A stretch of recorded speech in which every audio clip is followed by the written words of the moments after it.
디모데후서 1장 3절에서 5절까지 말씀입니다. 제가 대표로 봉독하겠습니다. 내가 밤낮 간구하는 가운데 쉬지 않고 너를 생각하여 청결한 양심으로 조상적부터 섬겨오는 하나님께 감사하고 내 눈물을 생각하여 너 보기를 원함은 내 기쁨이 가득하게 하려 함이니 이는 내 속에 거짓이 없는 믿음이 있음을 생각함이라. 이 믿음은 먼저 내 외조모 로이스와 내 어머니 유니게 속에 있더니 내 속에도 있는 줄을 확신하노라. 아멘. 이 시간에는 진실한 믿음이라는 제목으로 함께 은혜를 나누고자 합니다. 천인사로 디모데를 위해서 하나님의 은혜와 긍휼과 평강을 간구했던 바울은 이제 자신이 디모데를 생각하고 기도할 때마다 감사하는 것에 대해서 이야기를 합니다. 그것은 디모데의 진실한 믿음입니다. 나는 너를 생각할 때마다 너가 이런 믿음이 있다는 것이 참 감사해. 그것으로 하나님께 영광 돌리고 감사를 드리고 있어 라고 말하는 것이죠. 먼저 우리가 생각해 볼 것은 바울이 디모데를 위해서 밤낮 간구했다라는 표현입니다. 바울의 기도에 늘 디모데를 위한 기도가 있었다는 것. 그것은 그가 얼마나 디모데를 생각하고 있었는지 또 그가 얼마나 디모데를 사랑하고 있는지를 잘 알 수 있는 대목입니다. 여러분이 쉬지 않고 기쁨으로 또 감사로 기도하는 그 기도의 대상은 누구입니까? 아마 사랑하는 가족일 것입니다. 사랑하는 사람들일 것입니다. 기도하는 사람은 사랑하는 사람을 하나님께 부탁하면서 그렇게 간구할 것입니다. 반대로도 한번 생각해 볼 수 있죠. 혹시 내 기도에 포함되어 있지 않는 사람이 있다, 내 주변에. 그렇다면 내가 더 관심을 갖고 사랑해야 될 대상일 수도 있다라고 또 반대로도 생각해 볼 수 있습니다. 여보, 미안해요. 진유, 주연아, 미안하다. 제가 성도들을 위해서는 새벽마다 가정마다 이렇게 생각하면서 기도하고 또 사역을 위해서는 기도하는데 제가 말씀을 준비하면서 생각해 보니까 저희 가정을 위해서 아내와 아이들을 위해서는 열심히 기도하고 있지 못하더라고요. 네, 디모데의 진실함과 헌신에 대한 그런 바울의 회상은 특별히 마음에 사무치고 있었습니다. 아까 말했듯이 벅차오르는 감정으로 감사함으로 기도했던 것을 고백하면서 편지를 지금 쓰고 있는 것이죠. 그래서 그 오늘 본문을 편지처럼 유진 피터슨의 메시지 성경을 참고해서 우리가 요즘 현대인들이 주고받는 편지 형태로 한번 옮겨봤습니다. 한번 들어보시면 조금 더 그 벅찬 느낌이 올지 모르겠습니다. 나는 기도하면서 너의 이름을 떠올릴 때마다 너로 인해 하나님께, 즉 내 조상의 전통을 따라 내가 목숨을 다해 섬기는 하나님께 감사를 드린다. 특히 지난번에 있었던 눈물 어린 이별을 돌아보면 나는 네가 몹시 그립구나. 나는 기쁘게 너를 다시 만나게 될 날을 손꼽아 기다린다. 그 소중한 기억을 떠올리자니 너의 진실한 믿음이 떠오르는구나. 너의 믿음은 참으로 값진 믿음이다. 그 믿음은 너의 외할머니 로이스에게서 그리고 어머니 유니게로부터 이어졌다가 이제는 너에게 이어진 것이다.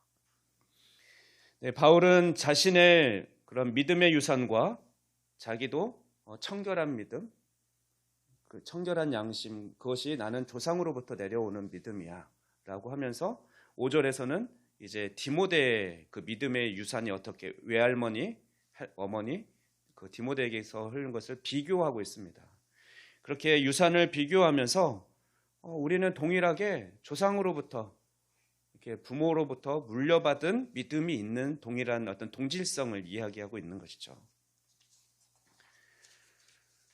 그리고 디모데는 외조모 로이스 그렇게 동질성을 강조하고 있는데 여러분도 한번 이 시간 함께 생각해 보기를 원하는 것은 여러분이 부모님이나 또는 목사님을 포함한 어떤 영적 부모, 영적 리더로부터 받은 그 믿음의 유산은 무엇인가 한번 생각해 보면 좋겠습니다. 저는 농촌 마을에서 초등학교밖에 다니지 못한 부모님 밑에서 자라났지만 부모님의 성실한 믿음을 유산으로 물려받았습니다. 교회의 일이라면 항상 우선순위를 두는 부모님, 그리고 목사님께 저 좋은 것을 드리고 또 목사님 말씀이라면 순종하면서 충성하는 그 부모님의 신앙생활 모습을 보면서 자란 것이 제게는 큰 믿음의 유산입니다. 혹시 부모가 신앙생활을 하지 않는 분이라서 또는 영적인 부모조차 없다 하더라도 이제 여러분이 부모의 위치에 있으니까 현재 신앙생활을 하고 있으니 여러분은 또 반대로 자녀들에게 또는 다음 세대나 다른 사람들에게 또 어떤 물려주고 싶은 믿음의 유산은 무엇인지 한번 생각해 보기를 원합니다. 여러분이 부모나 영적 아비로부터 받은 믿음의 유산과 또 여러분이 자녀나 영적 자녀에게 또 물려주고 싶은 유산이 다를 수 있습니다. 저는 부모님으로부터 성실한 믿음을 유산으로 물려받았지만 저는 우리 자녀들에게 하나님 나라의 가치를 붙들고 살아가는 그 삶의 모습을 보여주고 싶고 그것을 전수해주고 싶습니다. 혹시 저는 혼자 믿어서 자녀에게 믿음의 유산을 물려주는 것이 불가능해요 라고 생각하는 분이 있습니까? 혹은 저는 다 늙은 할미라 자녀가 다 커버려서 어려워요 이런 사람이 있습니까?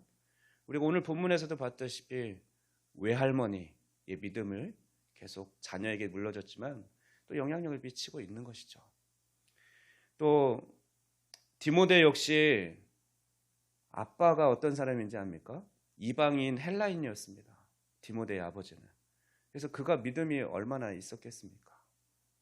나중에 오히려 디모데를 통해서 바울을 통해서 예수님에 대한 믿음을 받았을지 모르지만 여기서는 유대인의 믿음으로서는 어머니가 유대인이었기 때문에 그 모계가 유대인이면 또 유대인으로 인정해줬기 때문에 그렇게 유대인으로 인정받았고 중요한 것은 그 어머니가 남편이 이방인일지라도 말씀을 계속해서 가르쳤다는 것입니다. 디모데후서 3장 15절을 보면 네가 어려서부터 성경을 알았나니 하면서 나중에 성경 말씀을 강조를 하게 되는데 바울이 디모데가 어려서부터 부모님으로부터 어머니로부터 성경 말씀을 배웠다라는 것을 강조하고 있습니다. 그것은 비록 아버지는 믿음의 사람이 유대인도 아니었고 아마 성경을 가르칠 수 있는 능력도 안 됐겠죠.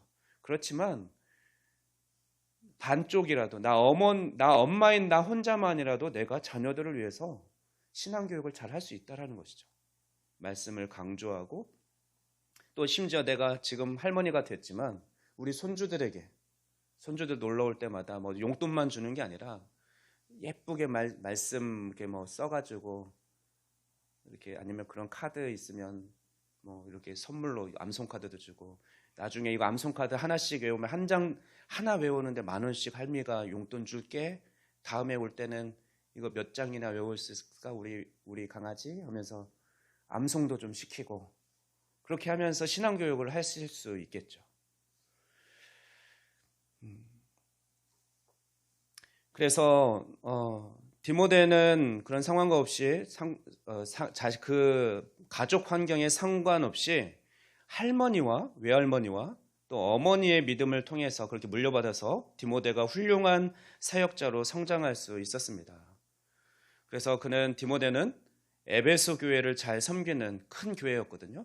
어떻게 보면 그런 큰 교회를 섬기는 목회자로 쓰임받을 수 있었고 또 바울이 이렇게 디모데후서 마지막 죽는 순간에 유언처럼 쓸 수 있는 그 편지를 쓸 대상이 될 정도로 그렇게 충성된 하나님 나라의 일꾼으로 성장할 수 있었다는 것입니다. 이것이 바로 어머니와 그 외할머니의 믿음이 전수됐다는 것을 생각할 때 나 혼자서 뭐해 남편도 안 도와주는데 남편이 안 믿는 사람인데 이렇게 단정짓지 마시고 나라도 믿음을 주셨으니 나에게 허락하신 이 믿음이 우리 자녀들에게는 더 큰 믿음으로 전수될 수 있기를 늘 날마다 쉬지 말고 기도하고 그러면 그걸 위해서 내가 어떤 본을 보여야 될까? 계속 자녀들 볼 때마다 그 감사의 고백을 해야겠죠. 교회는 다녀. 열심히 새벽 기도에도 빠지지 않고 다녀. 겉으로 볼 때는 신앙생활 열심히 하는데 자녀가 볼 때는 맨날 불평불만하는 엄마. 입에서 맨날 불평불만만 쏟아져. 짜증만 내. 그런 부모님을 존경할까요? 닮고 싶을까요? 아니죠. 그래서 내가 그러면 부모로서 영적 신앙적인 삶에 있어서 하나님 나라를 소망하면서 기쁘게 살아가는 모습을 어떻게 비춰질 수 있을까를 또 생각하면서 그렇게 적용하면서 살아간다 보면 그 믿음, 내가 믿는 하나님, 우리 자녀들도 궁금하게 해야 돼요. 엄마는 뭐가 그렇게 좋아서 맨날 교회 다녀? 뭐가 그렇게 좋아서 말씀 보는 거야? 재미있는 것도 TV에서 많이 하는데. 이럴 정도로 우리가 뭔가 본이 되는 삶을 살아갈 때 또 우리 자녀들에게까지 복음이 잘 전달될 수 있을 거라고, 우리의 믿음이 잘 유산으로 물려줄 수 있을 거라고 생각합니다. 그래서 제가 제안하기는 이제 여러분의 남은 인생은, 그래서 여러분이 받은 그 믿음, 여러분이 가지고 있는 그 믿음이 얼마만큼인지 모르지만 내가 우리 자녀들에게 물려줄 수 있는 것은 이거다. 다른 건 없다. 이 믿음이 어떻게 잘 전달될 수 있을까? 그것을 위해서 하나님께 기도하고 또 방법을 연구하고 아니면 저에게도 같이 상담하면서 상의해오고 어떻게 도와줄 저 목사님 찬스도 좀 쓰시고 신방도 와달라고 하거나 아니면 그저 가족 식사 자리에 좀 저희 가족을 좀 식사도 대접해 주시면서 이야기 좀 해주세요라고 하든가 같은 방법들을 또 이렇게 고민하면 우리가 복음을 전할 때 하나님께서 지혜를 주시더라고요. 그렇게 해서 우리 자녀들에게 또 우리 믿음이 잘 전달될 수 있기를, 남은 인생을 우리 그렇게 살아보는 목표를 한번 정해보면 좋겠습니다. 어제 노예 여름성경학교 교사 강습회가 있었습니다. 그래서 제가 노예 교육부 서기 목사로서 이렇게 섬기고 왔는데, 이번에 특강 강사로 목회 데이터 연구소 소장을 불렀습니다. 우리 한국 교계, 기독교계에 나오는 모든 데이터는 사실 여기에서 나오는 거거든요.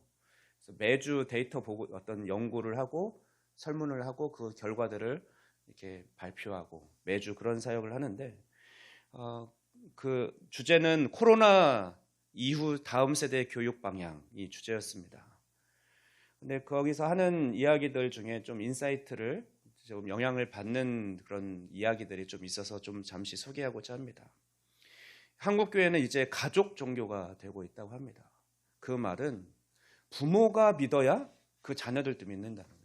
학생들 중에 교회 다니는 아이들을 설문조사를 해봤더니 80% 이상이 부모님이 우리 신앙생활을 하고 있는 부모님들이에요. 그러니까 부모님이 안 믿는데 교회에 나오고 있는 애들 10명 중에 2명 정도, 그 정도밖에 안 된다고 하는 겁니다. 이것은 전도가 잘 안 되고 있다라는 증거이기도 하죠. 전도하기 힘든 시대다, 누구나 다 이야기합니다. 전도를 하려고 해도 마음을 이미 닫고 있어서 전도지 보면 집어던지고, 그리고 복음 전하면 못하게 하고 시끄럽다고 조용히 하라고 그러고, 그런 시대가 됐죠. 그래서 관계 전도로 해야 되는데 관계조차도 우리가 사실 잘 살아내지 못하면, 내가 그리스도인으로서 얼마나 그렇게 진짜 감동받을 만큼 잘 살아내지 못하면 관계 전도도 힘듭니다. 가끔 입으로는 크리스찬이라고 하고 진짜 오히려 크리스찬 진짜 그냥 막 속된 말로 개같이 사는, 개판으로 사는 사람들이 있어서 덕이 안 되는 삶을 살고 있는 크리스찬이 있어서 오히려 그분들은 복음을 다 가리는 거예요. 그래서 힘든 시대이기 때문에, 그렇게 복음을 전하기 힘든 시대이기 때문에 반대로, 그러면 우리 믿음의 가정에서 자란 자녀라도 우리는 이 자녀들이 흔들림 없이 신앙 안에서 잘 자라갈 수 있도록 잘 양육해야 합니다. 그래서 이제는 우리 교회의 중요한 선교 사명이 뭐냐면, 믿지 않는 사람들, 믿지 않는 나라에 선교하는 것도 중요하지만 이미 교회에 다니고 있는 우리 자녀들 있잖아요. 우리 교회도 지금 11명 있나요? 우리 11명 우리 자녀들에게 얘네들이 믿음이 좋은 아이들로 성장할 수 있도록, 그런 어른으로 성장할 수 있도록 어떻게 잘 가르칠 것인가, 우리는 중점을 두고 필요한 예산도 투여하고 필요한 활동들도 하고 그런 중요한 능력 있는 교사들도 세우고 이렇게 해야 되는 거죠. 그게 가장 중요한 사역이 됐습니다. 그러면서 이분이 이제 제안을 하시는 거예요. 교회 학교 예산을 얼마나 쓰고 있느냐 한번 생각해 봐라. 평균 한 달 한 사람한테, 우리 한국 교회가 이제 이분은 계속 데이터를 연구하는 거니까 통계 자료를, 한 학생 한 명에게 쓰는 돈이 얼마일 것 같습니까? 한 달 동안, 4주겠죠. 보통 4주 동안 투자하는 돈이 학생 한 명에게, 교회 학교 평균 7,000원이라고 합니다. 1년 따지면 한 사람에게 투자하는 돈이, 주일학교 학생 한 명에게 투자하는 돈이 10만 원도 채 안 되죠. 그죠? 8만 4천 원인가요? 네, 8만 4천 원 정도? 그거 너무 많은 거 아니야? 이렇게 생각하시는 분은 없죠? 요즘 간식 하나만 사줘도, 간식 하나만 사줘도 2천 원 뭐 이렇게 하잖아요. 그러면 사주면 8천 원 나와야 되는데 간식도 제대로 안 사주고 있다라는 거예요. 근데 여기 물론 돈으로 우리가 어떤 교육의 질이나 가치를 다 담보할 수는 없지만, 그냥 단편적인 어떤 우리가 얼마만큼 우리 다음 세대 교육에, 교회 학교 교육에 관심을 두고 있는지 중요한 지표는 될 수 있다라는 겁니다. 그래서 우리 교회도 우리가 교회 학교에 얼마나 관심을 갖고 있고 투자하고 있는지, 우리 성도들이 뭐 이렇게 회계 보고 이런 거, 예산 편성 연말에 이런 거 할 때 이렇게 건의하셔야 돼요. 교회 학교 예산 그거 잡아서 되겠어요? 조금 더 올립시다.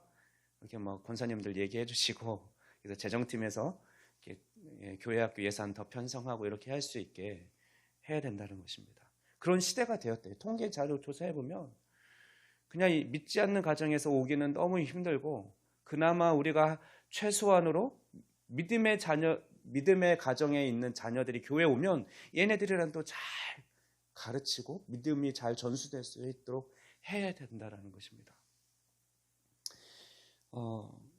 그러면서 또 자녀 교육은 그 방법인데, 교회 교육은 사실 백업이지 하지만 대부분 믿음의 신앙의 전수는 가정에서 이루어진다, 부모로부터 이루어진다라는 걸 얘기했습니다. 이건 사실 우리가 이론적으로 알고 있는 부분이거든요. 하나님께서도 우리 부모에게 자녀 신앙교육에 책임을 주셨고, 자녀 신앙교육뿐만 아니라 사실 학교 교육도, 교육이라는 것 자체는 부모에게 일차적인 책임이 있는 것입니다. 그런데 우리 부모들이 신앙교육을 잘 하고 있습니까? 자녀 신앙교육을 하고 있습니까? 물었을 때 잘 하지 못하고 있다라고 대답하는 사람이 대부분이었다는 겁니다. 방법을 모르는 거예요. 그래서 그나마 30, 40대들이 어떤 교회를 찾냐면, 교회 학교가 잘 되어 있는 그런 큰 교회들, 그 시스템이 잘 되는, 그래서 교회도 양극화가 일어났는데, 코로나 시대 이후에 더욱 양극화가 일어난대요. 큰 교회는 성도가 계속 느는데 작은 교회는 더 어려워지고 더 줄어든다라고, 양극화가 이루어진다, 이렇게 얘기를 하고 있더라고요. 그런데 그분이 얘기하는 거는 자녀 신앙교육의 핵심은 가정 예배다라고 얘기를 합니다. 그래서 가정에서 자녀들과 함께 말씀 한 구절 묵상하면서 그 말씀대로 어떻게 살 것인가 나누고, 진솔하게 대화하면서 나누고, 또 함께 기도하면서 하나님께서 응답해 주시는 것들을 함께 경험해가고, 그것이 가장 효과적이다, 뭔가 다른 신앙교육 방법이 있는 것이 아니다 라고 이야기를 해주더라고요. 그런데 문제는 그 가정 예배가 그럼 쉽냐? 그렇지 않다라고 또 얘기합니다. 자기를 이야기를 하더라고요. 자기가 자녀를 데리고 산대요. 결혼한 자녀. 그래서 손주도 있는데, 이렇게 가정 예배를 뭐 정기적으로 드리고 있는데, 한 주는 아내와 싸워서 아내는 안방에 들어가 있고 자기는 건너방에 있는데, 이제 예배 시간이 됐는데 이게 마음이, 자기도 다치고 또 아내가 그렇게 방에 들어가 있으니까 예배를 결국 못 드렸대요. 실패했대요. 가정 예배를 못 드렸대요. 그러면서 이게 예배를 드리기 위해서는 부부관계를 비롯해서 가족 간의 관계를 잘 유지하면서 살아내는 게 예배의 시작이구나, 그런 생각을 하면서, 그렇기 때문에 가정 예배가 살아있는 그런 가정은 그런 가족 간의 관계도 잘 유지하려고 더 삶으로 살아내는 가정이다, 그런 얘기를 하면서 그런 가정에서 자녀 신앙교육이 잘 이루어진다라고 가정 예배를 강조해 주셨습니다. 그러면서 저는 어쨌든 목회자로서, 담임 목사로서 그럼 우리 교회 성도님들이 가정 예배를 잘 세워가기 위해서, 잘 드리기 위해서 어떻게 도움을 줄 수 있을까 좀 고민하게 됐고요. 그래서 지난번에 작년에는 그래도 금요 기도회 대신에 우리 가정 예배 드리라고 공과책도 사드리고 했는데 그걸 사용해도 좋지만 더 좋은 교재는 없을까? 아이들 수준에 맞게, 특히 어린 자녀들은 어린 자녀 수준에 맞게 그 관심사를 부모와 함께 서로 말씀을 근거로 해서 좀 나누고, 우리 하나님의 자녀는 어떻게 행동해야 되지? 이런 이야기들을 나누고 실천해 갈 수 있도록 부모가 격려해주고 그럴 수 있는 가정 예배를 드릴 수 있는 교재가 있으면 좋겠다. 없으면 만들어야죠. 네, 그렇게 해서라도 좀 우리 믿음의 우리 가정들, 부모님들에게 도움이 되는 그런 목회를 해야겠다. 저는 또 그렇게 적용을 해봤습니다. 그러면서 또 한 가지 도전을 준 것이 그 소그룹 활동입니다.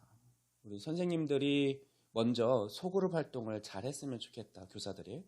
그래서 삶에 대해서 허물없이 나누고 서로 격려하는 그 관계가 됐을 때 어떤 성경 공부를 잘해서가 아니라 그 그룹, 소그룹 활동이 잘 된 교회가 또 그 경험한 선생님은 더 큰 힘을 얻고 믿음도 성장하면서 안정적으로 신앙생활을 기쁘게 해나가는 것을 데이터를 통해서 확인했다라고 합니다.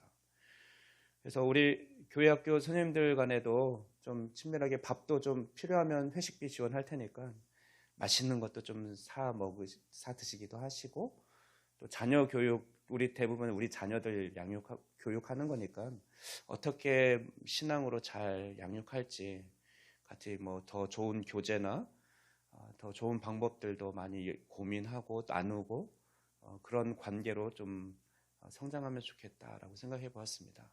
또 아울러서 소그룹 활동을 우리 당회에서 이야기하기를 9월 달부터는 오후 예배를 이런 형태로 드리는 것이 아니라 소그룹으로 활동을 할 예정입니다. 그래서 계속 말씀만 듣고 앉아있다가 가고, 말씀만 듣고 앉아있다가 가고 이런 게 아니라 오전에 들은 말씀을 들으면서 하나님께서 주신 감동이 있었을 거예요. 그런 생각들, 은혜들을 나누고 또 일주일간 나는 그래서 뭘 적용해 보겠다, 어떻게 한번 살아내겠다, 입으로 시인하는 게 사실 믿음을 내면하는 데 중요한 시간이거든요.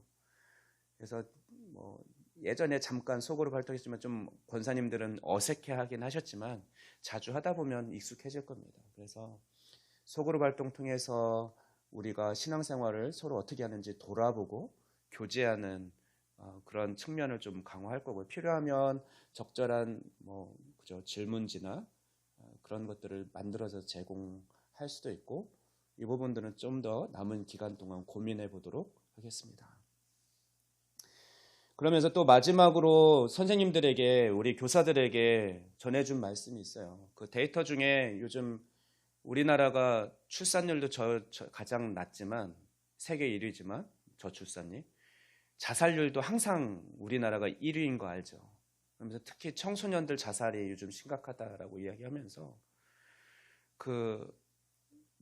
한 사진을 보여줬습니다. 빼빼 마르고 남루한 그냥 천 하나 이렇게 걸치고, 푸대자루 같은 천 하나 걸치고 있는데 우리가 볼 때는 되게 우울해 보이고 무표정인데 그게 웃고 있는 표정이라고 합니다. 그 사진은 그 2차 세계대전 독일 포로 수용소에서 갇혔던 폴란드 그 사람들인데 생존자들이 사진인 거예요. 이제 드디어 자유를 얻게 돼서 기뻐하는 사진이라고 찍은 사진인데, 그들이 그럼 어떤 사람들이 생존했느냐, 끝까지 살아남았느냐 연구를 해봤더니 그런 의미 있는 진실한 짝이 있는 그런 사람이 살아남았다고 합니다.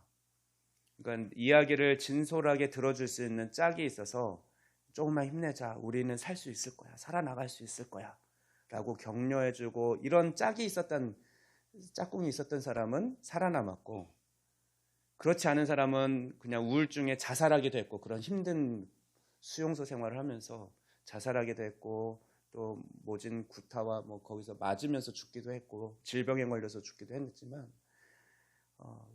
그런 서로 지지해주고 이야기를 들어주고 위로해주는 그런 짝이 있는 사람은 그 힘든 과정도 버텨내면서 빼빼 말랐지만 먹을 것이 없어서 그렇게 잘 버텨냈다라는 것을 이야기해주면서 우리 교사들을, 요즘 청소년들을, 특히 중학생들 이야기를 하면서 여러분을 이 시대의 교사로, 교회학교 교사로 세우신 것은 뭔가 성경 말씀을 잘 가르치고 그러지 않더라도 그 아이들의 이야기를 들어주고 기도해주고 격려해주고 지지해주는 그 한 사람을 하나님께서 부르신 것이 아니냐. 그러면서 그것만으로도 여러분은 충분히 가치 있는 역할을 감당하는 것입니다 라고 그렇게 결론을 마무리를 짓더라고요. 그래서 우리 교사들도, 우리 대부분 뭐 부모님이긴 하지만 우리 아이들에게 또 학교에서 직업이 교사인 우리들도 마찬가지로 요즘 점점 더 아이들을 가르치기 힘든 시대가 되었지만 그래도 이 시대에 나를 교사로 세우신 것은 어떤 한 영혼, 한 아이를 위해서 하나님께서 나를 세우셨고 내가 그 한 아이의 말에 귀 기울여주고 공감해주고 격려해주고 위로해줄 수 있는 교사로 서야겠다. 좀 그렇게 해서 하나님께서 나를 세우셨다라는 것을 좀 확신하시고 좀 힘을 내셨으면 좋겠습니다.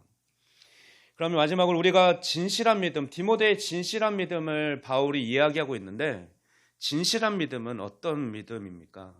그것은 바꿔서 말하면 신실한 믿음입니다. 그의 순수하고 위선적이지 않은 믿음은